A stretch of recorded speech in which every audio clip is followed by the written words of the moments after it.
भगवद गीता अध्याय 3 कर्म योग। कर्म तो हर पल हर समय हम सब करते हैं। ऐसा कोई क्षण संभव नहीं कि जब हम कर्म किए बिना रह सकें। कुछ कर्म झूठ और फरेब से भरे होते हैं और कुछ कर्तव्य के लिए किए जाते हैं।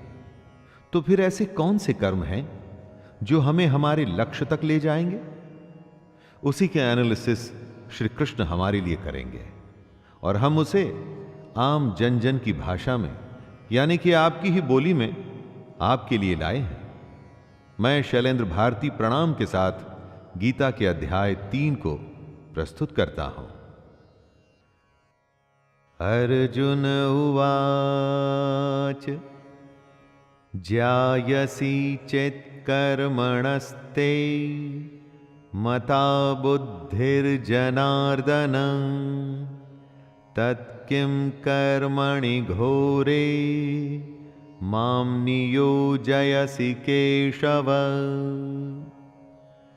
अर्जुन पूछते हैं, हे जनार्दन, यदि आपको कर्म के मुकाबले ज्ञान बेहतर लगता है तो फिर हे केशव, मुझे भयंकर कर्म में क्यों लगाते हैं? कृष्ण ज्ञान को कर्म से अधिक बेहतर बताते हैं। तो उस हालत में यह सवाल उचित बनता है कि वह अर्जुन को कर्म करने के लिए, मतलब युद्ध करने के लिए क्यों कह रहे हैं? क्योंकि अगर ज्ञान की ही बात है तो वो तो अर्जुन कृष्ण से ले ही रहे हैं। तो अपनों को मारने के ऐसे भयंकर युद्ध में कृष्ण उन्हें क्यों लगा रहे हैं?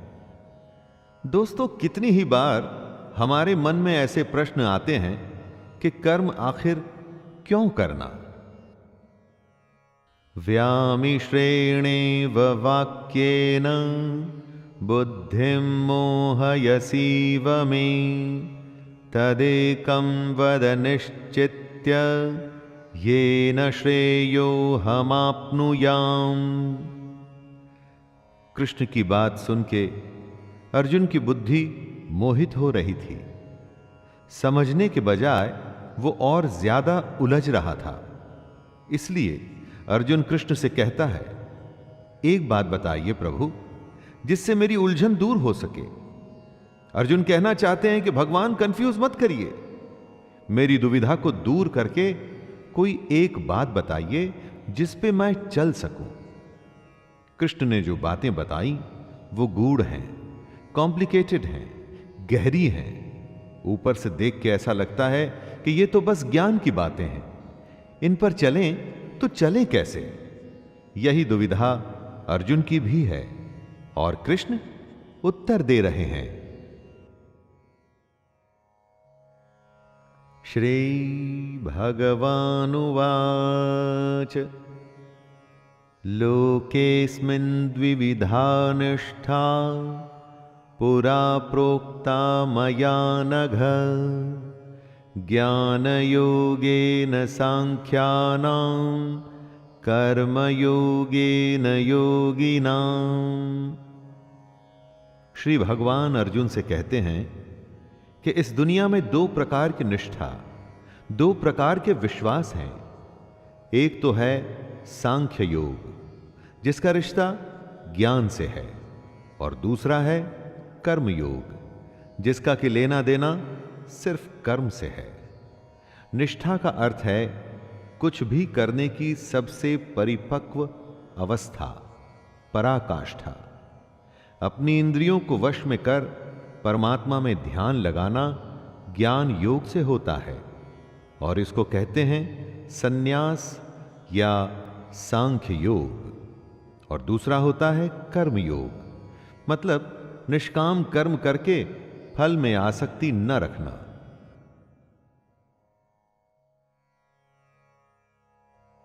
न कर्मणामनारंभान् नैष्कर्म्यं पुरुषोष्णुते न च संन्यासनादेव सिद्धिं समधिगच्छति।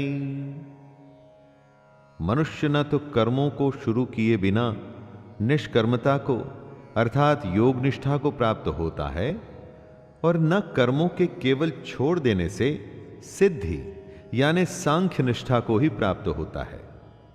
दोस्तों, ऐसा नहीं कि आप कर्म करें ही ना और स्वयं को सन्यासी कहें। ऐसे तो दुनिया चल ही नहीं पाएगी। अपने कर्तव्य को छोड़ यदि आप सन्यासी बन जाते हैं और आप समझते हैं कि आपको मोक्ष मिल जाएगा, ना, तो वो संभव नहीं है। ऐसा नहीं हो सकता कि कर्मों को त्याग दें और खुद को कर्म योगी कहें। कर्म को न करने से या उसे हमेशा के लिए त्याग देने से कुछ भी हासिल नहीं होगा।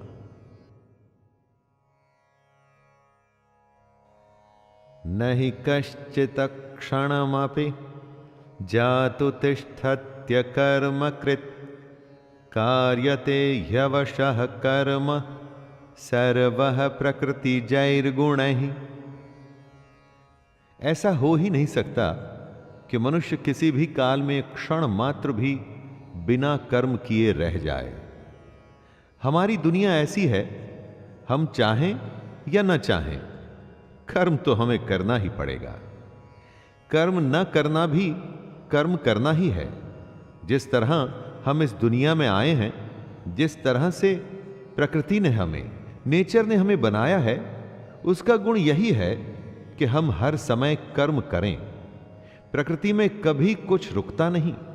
सांसें चलती हैं, समय चलता है, जीवन का चक्का चलता ही रहता है। जब तक जीवन रहेगा तो कर्म भी रहेगा। इसीलिए यह आवश्यक है कि कर्म को समझा जाए और समझ के उसे किया जाए। कर्मेन्द्रियाणि संयम्य य आस्ते मनसा स्मरन् इंद्रियार्थान् विमूढ़ात्मा मिथ्याचारः स उच्यते। जो सिर्फ दिखावे के लिए अपनी इंद्रियों को जबरदस्ती ऊपर से रोककर लेकिन अंदर मन से हमेशा उन्हीं के बारे में सोचता है, वह मिथ्याचारी अर्थात दंभी कहा जाता है। मतलब झूठा और घमंडी। खाना खाने से तो मना कर दिया, लेकिन हमेशा खाने और उसके स्वाद के बारे में ही सोचता रहे, तो यह कैसा उपवास हुआ? इसे व्रत नहीं माना जाएगा। कितने ही साधु सन्यासी आपको मिलेंगे जो कहते हैं कि उन्होंने दुनिया को त्याग दिया है, कर्म को त्याग दिया है, लेकिन अगर उनके मन में इस दुनिया के लिए अभी भी लालसा है, इच्छा है, तो कृष्ण उन्हें झूठा और पाखंडी बताते हैं। यस्त्विन्द्रियाणि मनसा नियम्यारभतेऽर्जुन कर्मेन्द्रियैः कर्मयोगम् असक्तः स विशिष्यते। हे अर्जुन, जो पुरुष सच्चे मन से इंद्रियों को कंट्रोल में कर उनसे बिना लगाव लगाए काम करता है, वो ही कर्मयोग का पालन करता है, वही श्रेष्ठ है। कृष्ण एक तरह से चेतावनी दे रहे हैं कि इंद्रियों को वश में तो करना ही है, परंतु साथ ही साथ मन का उन इंद्रियों से किसी भी विषय से लगाव नहीं होना चाहिए। उसे ही कर्म योग माना जाएगा। जब इंद्रियां वश में होती हैं तो आप कुछ भी करने में संभव होते हैं। किसी भी तरह की कोई बाधा, डिस्टरबेंस आपको आपके काम से रोक नहीं सकती। और अगर आप इंद्रियों के वश में हैं तो चाहे वो स्वादिष्ट खाने की महक ही क्यों ना हो, कोई रूपसी नारी ही क्यों ना हो, आसपास का शोर ही क्यों ना हो, छोटी या बड़ी हर बाधा आपको आपका काम करने से रोकेगी। नियतं कुरु कर्म त्वं कर्म ज्यायो ह्यकर्मणः शरीरयात्राणि च ते न प्रसिद्धयेद कर्मणः। हे अर्जुन, तू केवल कर्तव्य निभा, क्योंकि कर्म न करने के मुकाबले कर्म करना बेहतर है, तथा कर्म न करने से तेरा जिंदा रहना भी तो पॉसिबल नहीं। अर्थात तू शस्त्र उठा और युद्ध कर, अपना कर्म कर, क्योंकि यह कर्म न करने से कहीं अच्छा है। कहने का अर्थ है कि कर्म तो बहुत सारे हैं, लेकिन उसमें से एक चुना हुआ है। उस चुने हुए को ही निर्धारित कर्म कहते हैं। अपनी मर्जी से अगर आप कर्म चुन लेंगे तो उसे निर्धारित नहीं माना जाएगा। आपको अपना कर्तव्य समझकर अपना कर्म चुनना होगा, अथवा जो कर्म आपको मिला है उसे अपना कर्तव्य समझकर निभाना होगा। यज्ञार्था कर्मणोऽन्यत्र लोकोऽयं कर्म बन्धनः तदर्थं कर्म कौन्तेय मुक्तसंगः समाचर।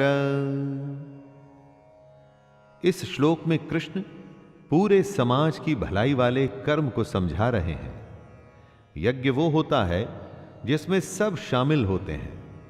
कृष्ण कहते हैं, यज्ञ के लिए किए जाने वाले कर्मों से ही ये मनुष्य समुदाय कर्मों से बंधता है। इसलिए हे अर्जुन, तू इच्छाओं को छोड़कर उस यज्ञ के लिए ही भली भांति कर्तव्य कर्म कर। यज्ञ अर्थात समाज और प्रजा की भलाई के लिए किया गया निस्वार्थ काम। हमको भी अपने कर्तव्यों को यज्ञ समझ ऐसे कामों में अपना योगदान देना चाहिए जिससे समाज का भला हो।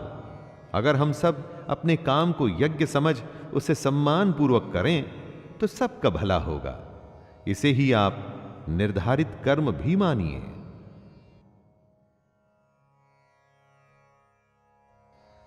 सह यज्ञः प्रजाः सृष्टा पुरोवाच प्रजापतिः अनेन प्रसविष्यध्वमेष वोस्त्विष्ट कामधुक्। प्रजापति ब्रह्मा ने इस दुनिया की शुरुआत में यज्ञ को रचकर अपनी जनता से कहा कि तुम लोग इस यज्ञ द्वारा वृद्धि को प्राप्त हो और यह यज्ञ तुम लोगों को इच्छित भोग प्रदान करेगा। घरों में जो यज्ञ किए जाते हैं उन्हें एक धार्मिक कर्म कांड न समझकर उसकी इंपॉर्टेंस समझनी चाहिए। यज्ञ हमारे संस्कारों का एक संगठित रूप है। संस्कार मतलब काम करने का सबसे उत्तम तरीका। यज्ञ से हम हर विधि को, संस्कार को एकदम उचित तरीके से पूरा कर अपने कर्म को शुरू करते हैं। यज्ञ एक तरीके से हमें रास्ता दिखाता है। अगर आगे भी संस्कारों का पालन होगा तो ध्येय अर्थात गोल, हमारा एम जरूर पूरा होगा। देवान् भावयतानेन ते देवा भावयन्तु वः परस्परं भावयन्तः श्रेयः परमवाप्स्यथ। ब्रह्मा कहते हैं कि यज्ञ से सब लोगों को, देवताओं को खुश करना चाहिए और फिर वो देवता खुश होके हम सबकी भलाई करेंगे। इस प्रकार निस्वार्थ भाव से एक दूसरे को उन्नत करते हुए तुम लोग परम कल्याण को प्राप्त हो जाओगे। यज्ञ तरीका है देवताओं को खुश करने का और उसके बदले में देवता आपको खुश रखते हैं, आपकी उन्नति करते हैं। इसलिए काम शुरू करने से पहले, कुछ भी शुभ करने से पहले ईश्वर का नाम लेने का विधान है। यही ईश्वर का नाम जब सही तरीकों, सही पद्धति, सही मेथड्स के साथ किया जाता है उसे यज्ञ कहते हैं। यज्ञ को अपने और देवताओं के बीच का एक मीडियम मान लीजिए जिससे दोनों के बीच संबंध बना रहता है।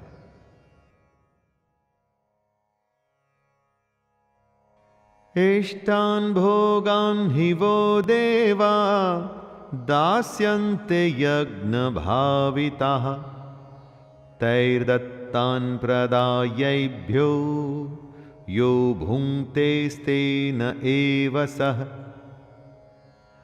यज्ञ करके जब आप देवताओं की पूजा करते हैं तो वे आपके बिना मांगे ही आपकी सारी इच्छाओं को पूरा कर देते हैं। लेकिन जो यज्ञ नहीं करता उस यज्ञ से देवता को प्रणाम नहीं करता, लेकिन फिर भी अपनी इच्छाओं को पूरा करना चाहता है, उन्हें चोर समझना चाहिए। कुछ देने पे कुछ मिलता है, कुछ करने से कुछ मिलता है। बिना अर्घ्य चढ़ाए, बिना पूजा किए अगर कोई चाहता है कि उसकी मनोकामना पूरी हो जाए, बिना कुछ काम किए अगर कोई सोचे कि उसका काम बन जाए, तो इसे बेईमानी या चोरी ही तो कहा जाएगा। यज्ञशिष्टाशिनः सन्तो मुच्यन्ते सर्वकिल्बिषैः भुञ्जते ते त्वघं पापा ये पंचन्त्यात्मकारणात्। यज्ञ से बचे हुए अन्न को खाने वाले श्रेष्ठ पुरुष सब पापों से मुक्त हो जाते हैं, और जो पापी लोग अपना शरीर पोषण करने के लिए ही अन्न पकाते हैं, वे तो पाप को ही खाते हैं। हम क्या सिर्फ खा के जिंदा रहने और फिर मर जाने के लिए पैदा होते हैं? ऐसे जीवन का क्या मतलब हुआ? अपने जीवन का पर्पस, उसका उद्देश्य हमें समझना चाहिए। इस ब्रह्मांड में हम क्यों हैं, क्यों हमें ईश्वर या मोक्ष को प्राप्त करना है, इन सब को समझने के लिए ही यज्ञ जैसे अनुष्ठान किए जाते हैं। जो लोग यज्ञ या ईश्वर को याद किए बिना सिर्फ अपने जिंदा रहने में ही लगे रहते हैं, उन्हें चोर समझना चाहिए। अन्नान् भवन्ति भूतानि पर्जन्यादन्न संभवः यज्ञान् भवति पर्जन्यो यज्ञः कर्म समुद्भवः कर्म ब्रह्मोद्भवं विद्धि ब्रह्माक्षर समुद्भवं तस्मात् सर्वगतं ब्रह्म नित्यं यज्ञे प्रतिष्ठितम्। अगर अन्न खत्म हो जाए तो सब खत्म हो जाएंगे। संपूर्ण प्राणी जगत, हर कोई अन्न से उत्पन्न होते हैं। अन्न की उत्पत्ति वृष्टि से होती है, यानी कि बारिश, और बारिश यज्ञ से होती है, और यज्ञ कर्मों से होते हैं, और कर्म की उत्पत्ति वेद से। हमारी संस्कृति का सारा ज्ञान वेद से ही तो आया है। कर्म क्या है, उसकी परिभाषा भी वेद से आई है, और वेद परमपिता परमात्मा से उत्पन्न हुए हैं। वेद ईश्वर से आया ज्ञान है। वेद से आगे और वेद से बड़ा कुछ भी नहीं। इससे दोस्तों ये सिद्ध होता है कि यज्ञ और ईश्वर में सीधा संबंध है। एवं प्रवर्तितं चक्रं नानुवर्तयतीह यः अघायुरिन्द्रियारामो मोघं पार्थ सजीवति।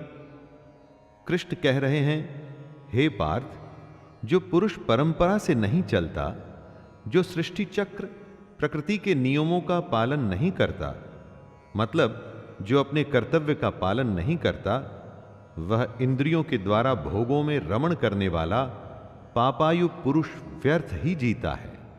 ऐसा पुरुष, ऐसा इंसान बस इंद्रियों के वश में होकर के जिंदा रहता है, जीता है और मर जाता है। उसके जीवन मृत्यु का चक्कर चलता ही रहता है, चलता ही रहता है। ऐसे इंसान के जीने और मरने का कोई मतलब नहीं। वेदों में, ग्रंथों में जो ज्ञान, जो नियम बनाए हैं, उनका मतलब है, और उस मतलब के अनुसार हमको अपना जीवन जीना चाहिए। यस्वात्मरतिरेव स्याद् आत्मतृप्तश्च मानवः आत्मन्येव च सन्तुष्टस्तस्य कार्यं न विद्यते। कृष्ण कहते हैं, जो मनुष्य आत्मा में ही रमण करने वाला और आत्मा में ही तृप्त तथा आत्मा में ही संतुष्ट हो, उसके लिए कोई कर्तव्य नहीं है। आत्मा का मतलब यहां सबसे बड़ा सच है, और जो सत्य को समझता है, सत्य में ही खुश होकर सत्य में ही रहता है, उसके लिए कोई कर्तव्य नहीं। जिसको ज्ञान प्राप्त हो चुका है, जो जीवन की सच्चाई जान चुका है, सिर्फ वो ही ऐसा है जिसके लिए कर्तव्य का कोई मतलब नहीं। लेकिन ऐसा कोई लाखों करोड़ों में ही एक होता है। बाकी हम सबके लिए कर्तव्य ही सब कुछ है।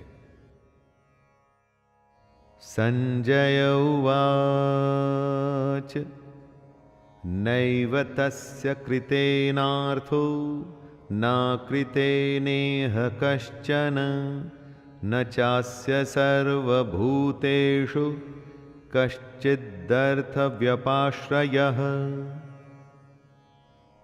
संजय श्री कृष्ण के ज्ञान को हमें आगे बता रहे हैं कि ऐसे महापुरुष जो आत्मा को, सच को जान चुके हैं, उनके लिए कर्म करने का कोई प्रयोजन रहता ही नहीं। ऐसे महापुरुष कर्म के बंधन से छूट चुके हैं, क्योंकि ये ज्ञानी इस दुनिया और उस ईश्वर को समझ चुके हैं। इनका स्वार्थ से कोई मतलब नहीं रहता। इसलिए ये महापुरुष हमारे जैसे लोगों से एकदम अलग हैं। इन पर वो नियम लागू नहीं होते जो हमारे जैसे दुनियादारी में लगे हुए लोगों पर लागू होते हैं। दोस्तों, इसे कुछ ऐसे समझिए कि जिसे ईश्वर मिल गया हो, उसे फिर और क्या चाहिए? वो फिर कोई और कर्म क्यों करे? तस्मादसक्तः सततं कार्यं कर्म समाचर असक्तो ह्याचरन् कर्म परमाप्नोति पुरुषः। हे अर्जुन, इसलिए तू लगातार आसक्ति, अपनी इच्छा को छोड़कर हमेशा अपने कर्तव्य कर्म को ठीक तरीके से करता रहे। अपनी इच्छाओं को, अपनी कामनाओं को छोड़कर सिर्फ और सिर्फ कर्तव्य को पूरा करने में लग जा, क्योंकि आसक्ति से, लगाव से छूटकर जो भी अपना कर्म करता है, वो मनुष्य परमात्मा को प्राप्त हो जाता है। कर्तव्य का रास्ता आसान नहीं होता। कितनी ही बार हम सबको लगता है कि सब कुछ छोड़कर आराम करें, देर तक सोएं या मेहनत न करें, लेकिन उससे कभी कुछ भी हासिल नहीं होता। ऐसा श्री कृष्ण समझा रहे हैं। कर्मणैव हि संसिद्धिम् अस्थिता जनकादयः लोकसंग्रहमेवापि संपश्यन् कर्तुमर्हसि। बहुत से ऐसे लोग हैं जो कर्म करते हुए ही परम सिद्धि को प्राप्त हुए थे। बहुत से ज्ञानी महापुरुष तो ऐसे होते हैं जो आत्मा की सच्चाई को पहचान जाते हैं, लेकिन बाकी लोगों के लिए सिर्फ कर्म ही एक रास्ता है अगर उन्हें जीवन में कुछ करना है तो। अगर आप चाहते हैं कि आपके जीवन का कोई मतलब हो, जन्म लेना, जिंदा रहना और फिर मर जाना, इस बेकार जीवन से बचकर अगर आप कुछ करना चाहते हैं तो आसक्ति यानी अटैचमेंट से बचते हुए आपको अपना कर्म करना चाहिए और अपने कर्तव्य को पूरा करना चाहिए। यद्यदाचरति श्रेष्ठस्तत्तदेवेतरो जनः स यत्प्रमाणं कुरुते लोकस्तदनुवर्तते। लीडर जो होता है ना, वो आगे चलता है और बाकी सब उसके पीछे पीछे। इसलिए आपको यह फैसला करना है कि आप आगे चलने वाले हैं या पीछे। कृष्ण कहते हैं कि श्रेष्ठ पुरुष जो जो आचरण करता है, अन्य पुरुष भी वैसा वैसा ही आचरण करते हैं। वो जो कुछ प्रमाण कर देता है, समस्त मनुष्य समुदाय उसी के अनुसार बरतने लग जाता है। कहने का अर्थ है, जो हमारे आदर्श होते हैं हम उन्हीं को फॉलो करते हैं। किसी भी फील्ड को ले लीजिए, कुछ ऐसे लोग होते हैं जो उस फील्ड में सर्वश्रेष्ठ होते हैं और पूरी दुनिया उन्हीं के जैसा करने की कोशिश करती रहती है। लीडर एक होता है और फॉलोअर्स अनगिनत। तो दोस्तों, आप क्या बनना चाहते हैं, आगे या पीछे? यानी कि आप आगे चलना चाहते हैं या सबके पीछे? न मे पार्थास्ति कर्तव्यं त्रिषु लोकेषु किंचन नानवाप्तमवाप्तव्यं वर्त एव च कर्मणि। कृष्ण कहते हैं, हे अर्जुन, मेरा इन 3 लोकों में कुछ भी कर्तव्य नहीं है और ना ही ऐसी कोई वस्तु है जिसे मैं प्राप्त नहीं कर सकता, तो भी मैं कर्म में ही बरतता हूं। श्री कृष्ण से बड़ा लीडर कौन होगा दोस्तों? लेकिन वो भी कर्म करते हैं, वो भी कर्म करते हुए अपने कर्तव्य का निर्वाह करते हैं। कृष्ण ने महाभारत में भाग लेने से मना नहीं किया।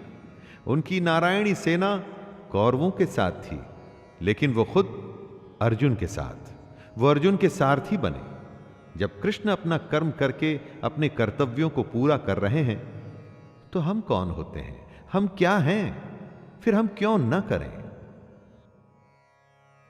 यदि हय्यहं न वर्तेयं जातु कर्मण्यतन्द्रितः मम वर्तमानुवर्तन्ते मनुष्याः पार्थ सर्वशः। कृष्ण कहते हैं, हे पार्थ, अगर मैं कर्मों को करने में सावधानी न बरतूं तो बड़ा अनर्थ हो जाएगा। हर कोई श्री कृष्ण को फॉलो करता है। अगर आपका लीडर ही कुछ नहीं करेगा, अगर भगवान ही कुछ नहीं करेंगे, तो मनुष्य तो सब कुछ करना छोड़ देंगे। जो सबसे बड़ा होता है, लीडर होता है, सर्वश्रेष्ठ होता है, सब उसके पीछे चलते हैं।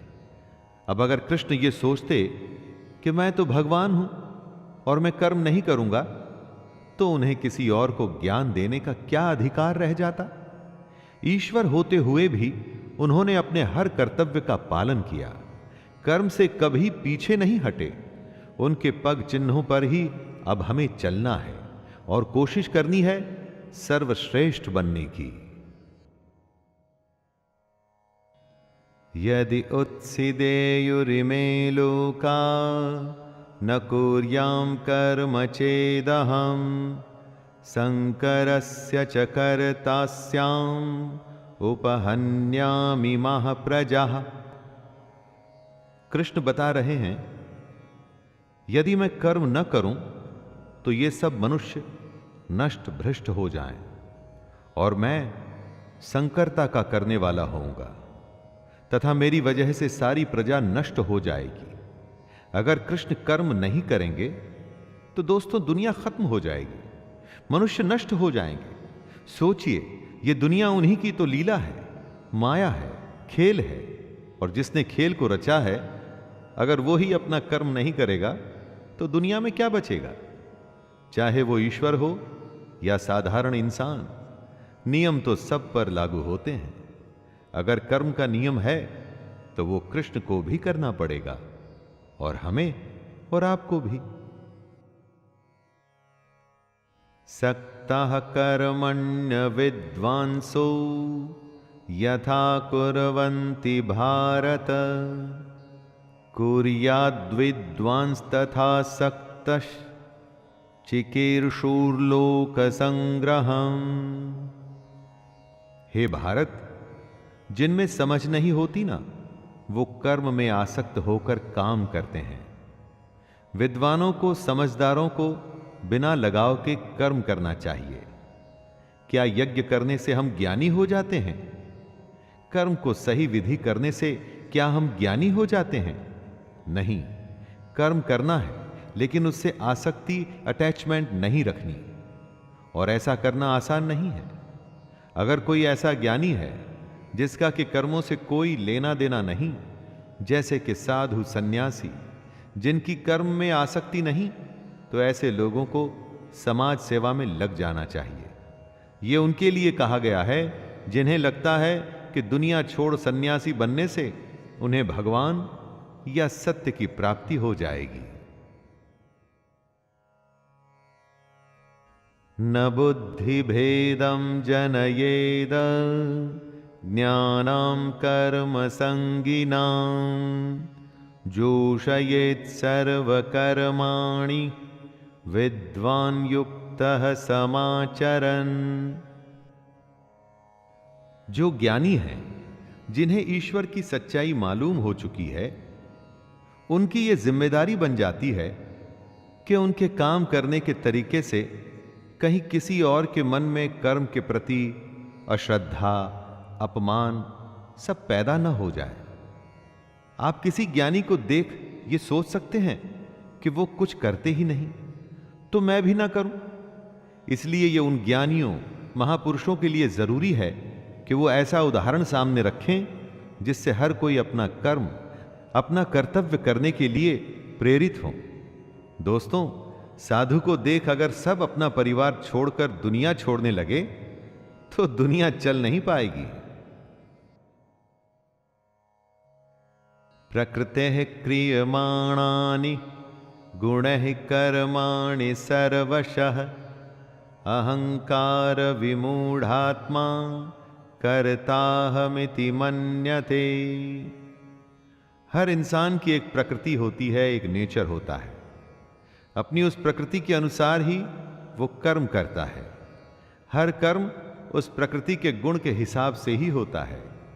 जिसके अंदर घमंड भरा होता है वो ये सोचता है कि मैं करता हूं, मतलब कि करने वाला वो है। ऐसा सोचने वाले को अज्ञानी कहा गया है। आप जो भी काम करते हैं उस काम को करवाने वाली आपकी प्रकृति है, उस प्रकृति के गुण हैं। कितनी ही बार ऐसा होता होगा कि गुस्से में आप कुछ ऐसा कर जाते हैं जो आप नहीं करना चाहते थे। वो आपका क्रोध आपसे करवा देता है। सोचिए और समझने की कोशिश करिए कि आपकी प्रकृति क्या है। तत्त्ववित्तु महाबाहो गुणकर्म विभागयोः गुणागुणेषु वर्तन्त इति मत्वा न सज्जते। यहां पर कृष्ण ने बहुत ही ज्यादा गहरी बात कही है। सात्विक, राजसिक और तामसिक 3 तरह की प्रवृत्तियां होती हैं। फिर उनके गुण विभाग और कर्म विभाग होते हैं। इस तरह से समझ लीजिए कि अलग अलग नेचर के एट्रीब्यूट्स होते हैं। इन्हीं गुणों की वजह से आप कर्म करते हैं। जैसे अगर तामसिक गुण रहेगा तो आप आलस या नींद या इसी तरह के बुरे कर्म करेंगे। राजसी गुण वाला बात बात पर शौर्य, बहादुरी दिखाने की कोशिश करेगा। जो ज्ञानी होते हैं वो जानते हैं कि यही गुण उनसे कर्म करवा रहे हैं, और जो ज्ञानी नहीं होते, हम जैसे ज्यादातर लोग, वो समझते हैं सब कुछ वो ही कर रहे हैं। प्रकृतेर्गुण सम्मूढ़ाः सज्जन्ते गुणकर्मसु तान् कृत्स्नविदो मंदान् कृत्स्नविन्न विचालयेत्। कर्म में लगे हुए ज्ञानियों को यह जानना चाहिए कि गुण ही उनसे कर्म करवाते हैं, वो खुद कुछ भी नहीं करते। और जब ज्ञानी इस बात को समझ लें तो ये उनकी जिम्मेदारी होती है कि वो अज्ञानियों को समझाए कि कर्म ही उनका धर्म है। ज्ञानी अर्थात कि पहुंचे हुए लोग, ये लोग जान जाते हैं कि उनके अंदर के गुण आते जाते रहते हैं, बदलते रहते हैं, और इन्हीं गुणों के अनुसार उनके कर्म भी बदलते रहते हैं। इसीलिए वो इन कर्मों को करने वाला खुद को कभी नहीं मानते, बस काम करते हैं और बाकी सब कुछ ईश्वर को सौंप देते हैं। दोस्तों, हमें भी बस कर्म करके बाकी सब कुछ उस पर छोड़ देना चाहिए। मयि सर्वाणि कर्माणि सन्नः यस्याध्यात्मचेतसा निराशीर्निर्ममो भूत्वा युध्यस्व विगतज्वरः। कृष्ण अर्जुन से कहते हैं कि तू मुझ अंतर्यामी परमात्मा में अपने सारे कर्मों को अर्पण कर दे आशा को छोड़, ममता को छोड़ और दुख को दूर करके युद्ध कर। दोस्तों, अपने सारे कर्म हमें भगवान को सौंप देने चाहिए। कोई आशा नहीं, ममता नहीं और कोई दुख नहीं, कुछ भी भाव नहीं होना चाहिए। तू जा, बस युद्ध कर। इसी को आप फॉर्मूला मान लीजिए सफलता का। जी हां, सफलता का।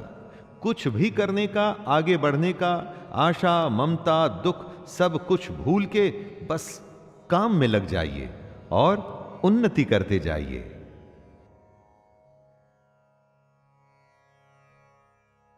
ये मे मतामिदं नित्यम् अनुतिष्ठन्ति मानवः श्रद्धावन्तो न सूयन्तो मुच्यन्ते तेति कर्मभिः। जीवन का मकसद है मोक्ष प्राप्त करना, जीने मरने के चक्कर से बचना। निष्काम कर्म का अगला कदम वही होता है। इसी के बारे में कृष्ण कहते हैं कि जो कोई मनुष्य दोष दृष्टि से रहित और श्रद्धा युक्त होकर मेरे इस मत का सदा अनुसरण करेगा, वो सारे कर्मों से छूट जाएगा। जो भी कोई सुख, दुख और मोह को छोड़कर बस अपने कर्म को सिर्फ मुझे अर्पण करता है और कर्म को सच्चे मन से करता है, वो कर्म के सारे बंधन से छूट जाता है। और कर्म के बंधन से छूटने का अर्थ है जन्म मृत्यु के चक्कर से बचना। ये त्वेतदभ्यसूयन्तो नानुतिष्ठन्ति मे मतम् सर्वज्ञान विमूढ़ांस्तान् विद्धि नष्टान् चेतसः। कृष्ण कहते हैं कि कई लोग घमंड करके खुद को बहुत बड़ा समझते हैं। उन्हें लगता है कि वही करते हैं, सब कुछ वही करते हैं। उन्हें नहीं लगता कि उन्हें अपना कर्म श्री कृष्ण को, ईश्वर को अर्पण करना चाहिए। ऐसे लोग अपने झूठे ज्ञान में ही मस्त रहते हैं। कृष्ण उन्हें मूर्ख बताते हुए उनसे दूर रहने की सलाह दे रहे हैं। आपको अपने चारों तरफ कई सारे घमंडी दिख जाएंगे दोस्तों, जिन्हें लगता है कि वो कुछ गलत नहीं कर रहे। अपने धन और अपने ज्ञान के अहंकार में किसी की बात तक सुनने को तैयार नहीं होते। मैं आपसे यह कहूंगा कि ऐसे लोगों को मूर्ख समझकर आप उनसे दूर ही रहें। सदृशं चेष्टते स्वस्याः प्रकृतिर्ज्ञानवानपि प्रकृतिं यान्ति भूतानि निग्रह किम करिष्यति। सभी प्राणी प्रकृति को प्राप्त होते हैं, अर्थात अपने स्वभाव से मजबूर होकर कर्म करते हैं। ज्ञानवान भी अपनी प्रकृति के अनुसार कोशिश करता है, फिर इसमें किसी का हठ क्या करेगा। कृष्ण ये समझा रहे हैं कि हर प्राणी का अपना एक स्वभाव होता है, नेचर होता है, एटीट्यूड होता है। सब उसी के चलते काम करते हैं। जो ज्ञानी हैं, सब कुछ जानते हैं, उनसे भी उनका काम उनकी प्रवृत्ति ही करवाती है। इसमें किसी की हठ, जिद कुछ भी नहीं कर पाएगी। अगर आप कोशिश करेंगे कि किसी से उसके नेचर के अगेंस्ट काम करवा लें, तो आप अपना सिर्फ टाइम वेस्ट कर रहे हैं। इंद्रियस्येन्द्रियस्यार्थे रागद्वेषौ व्यवस्थितौ तयोर्नवशमागच्छेत्तौ यस्य परिपन्थिनौ। इंद्रियों में ही प्यार और इंद्रियों में ही क्रोध या द्वेष छुपा है। मनुष्य को उन दोनों के वश में नहीं होना चाहिए, क्योंकि वे दोनों ही इसके कल्याण मार्ग में विघ्न करने वाले महान शत्रु हैं। अर्थात इंद्रियों में ही हर तरह का भाव छुपा है, अच्छा भाव भी और बुरा भाव भी। अच्छे और बुरे दोनों ही भावों में हमें नहीं फंसना चाहिए, क्योंकि इसी फंसने से ही हमारे मोह की शुरुआत होती है और फिर इन इंद्रियों के चक्कर में हम फंसते हुए चले जाते हैं और कभी भी निकल नहीं पाते। काम, क्रोध, मद, लोभ और मोह को हमें अपना शत्रु मानना चाहिए। श्रेयान् स्वधर्मो विगुणः परधर्मात् स्वनुष्ठितात् स्वधर्मे निधनं श्रेयः परधर्मो भयावह। कृष्ण कहते हैं, अच्छी प्रकार आचरण में लाए हुए दूसरों के धर्म से गुण रहित भी अपना धर्म अति उत्तम है। अपने धर्म में तो मरना भी कल्याणकारक है और दूसरे का धर्म भय को देने वाला है। हर किसी को अपना कर्तव्य, अपना कर्म और अपना धर्म ही करना चाहिए। कृष्ण कहते हैं कि अगर अपने धर्म के लिए मरना भी पड़े तो भी अच्छा है, लेकिन कभी किसी दूसरे के धर्म को स्वीकार नहीं करना चाहिए। कोई बेहद कमजोर, जिसे खुद पर विश्वास न हो, दूसरे के धर्म को अपनाता है। जिसमें थोड़ा सा भी आत्मसम्मान होता है ना, वो कभी दूसरे के धर्म को नहीं अपनाता। अर्जुन उवाच अथ केन प्रयुक्तोऽयं पापं चरति पुरुषः अनिच्छन्नपि वार्ष्णेय बलादिव नियोजितः। अर्जुन कहते हैं, हे कृष्ण, तो फिर ये मनुष्य खुद न चाहते हुए भी जबरदस्ती किस बात से प्रेरित होकर पाप का काम करता है? अर्जुन यहां पर बड़ा वैलिड सवाल करते हैं दोस्तों। क्यों मनुष्य कृष्ण के कहे अनुसार नहीं चल पाता? क्यों वो पाप के रास्ते पर चलता है? ऐसा क्या हो जाता है लोगों के साथ कि वो सही रास्ते पे नहीं चल पाते, गलत रास्ते पर क्यों चलने लगते हैं? चाहे वो इस बात को जानते हो या न जानते हो, वो क्या चीज है जो उन्हें विवश करती है? पाप के लिए उनकी बुद्धि, उनके मन, उनके गुण किस बात को दोष दें? श्री भगवानुवाच कामैष क्रोधैष रजो गुण समुद्भवः महाशनो महापाप्मा विद्धयेनमिह वैरिणम्। श्री भगवान कहते हैं, रजोगुण से उत्पन्न होता है काम, और काम में से निकलता है क्रोध अर्थात गुस्सा। काम या क्रोध कभी रुकता नहीं अर्जुन, बस बढ़ता ही रहता है। इसको अपना सबसे बड़ा शत्रु मानना चाहिए। दोस्तों, श्री कृष्ण बताते हैं कि आखिर पापी पाप किस कारण करता है, किसी के पाप करने की वजह क्या होती है? वजह है रजोगुण। इसी की वजह से काम, क्रोध या राग, द्वेष जैसे भाव पैदा होते हैं, जो कि पाप की वजह होते हैं। इन्हीं द्वेषों को श्री कृष्ण शत्रु बताते हैं। इन भावों के मन में आते ही आपको समझ जाना चाहिए कि आप पर शत्रु हावी हो रहा है और आपको उसे रोकने की जरूरत है। धूमेनाव्रियते वह्निर् यथादर्शो मलेन च यथोब्लेनावृतो गर्भस्तथा तेनेदमावृतम्। जिस प्रकार धुएं से आग और धूल से दर्पण ढका जाता है, तथा जिस तरह से जेर मतलब एमनियोन से गर्भ ढका रहता है, वैसे ही उस काम द्वारा हमारा ये ज्ञान ढका रहता है।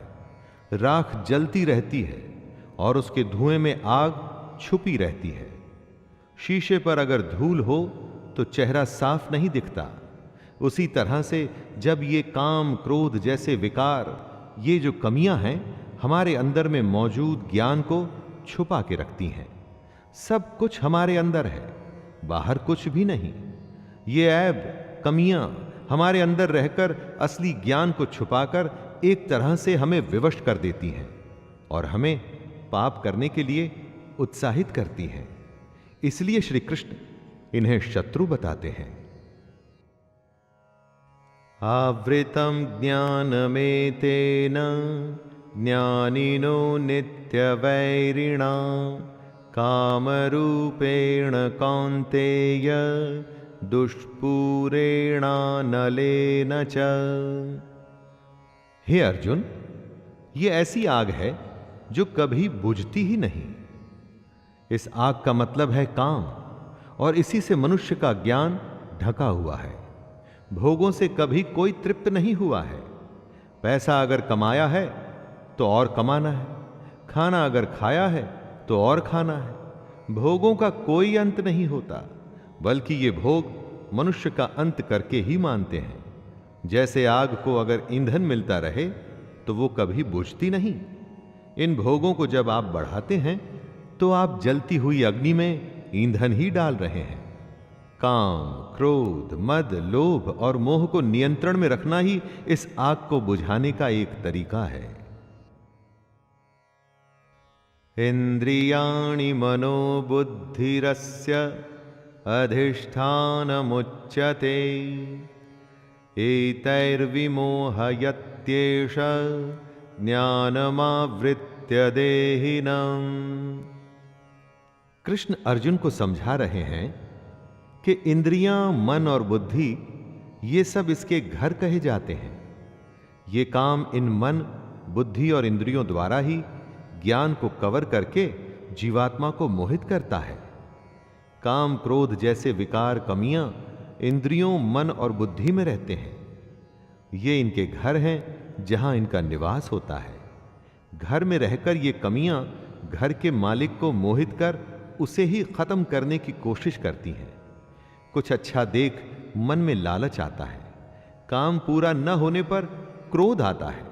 इसी तरह से ये कमियां हमारे दिल दिमाग पर कब्जा करना शुरू करती हैं और हम हमेशा इनके वश में रहते हैं।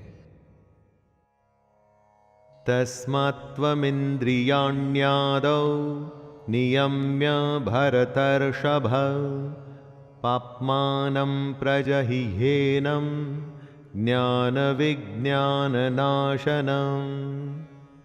हे अर्जुन, तू पहले इंद्रियों को संयमित कर। इस ज्ञान और विज्ञान का नाश करने वाले महान पापी काम को कुछ भी करके बलपूर्वक मार दे। कृष्ण अर्जुन को सलाह देते हैं दोस्तों कि इससे पहले ये काम, क्रोध जैसे शत्रु तुझ पर कब्जा कर लें, तू अपनी इंद्रियों को वश में करके अपने काम, क्रोध को मार दे। ये काम और क्रोध ही हैं जो हमारे अंदर मौजूद ज्ञान को खत्म कर उसमें शंका भरते हैं, हमें हमारे रास्ते से भटकाते हैं। कितनी ही बार आपके साथ भी होता होगा कि कोई जरूरी काम करते हुए आराम करने का मन करता होगा। बस यही वो समय होता है दोस्तों, जब आपको अपनी इंद्रियों को वश में करना होता है। इंद्रियाणि पराण्याहुर इंद्रियेभ्यः परम मनः मनसस्तु परा बुद्धिर यो बुद्धिः परतस्तु सः। इंद्रियों को स्थूल शरीर से बेहतर, बलवान और सूक्ष्म यानी कि सटल कहते हैं।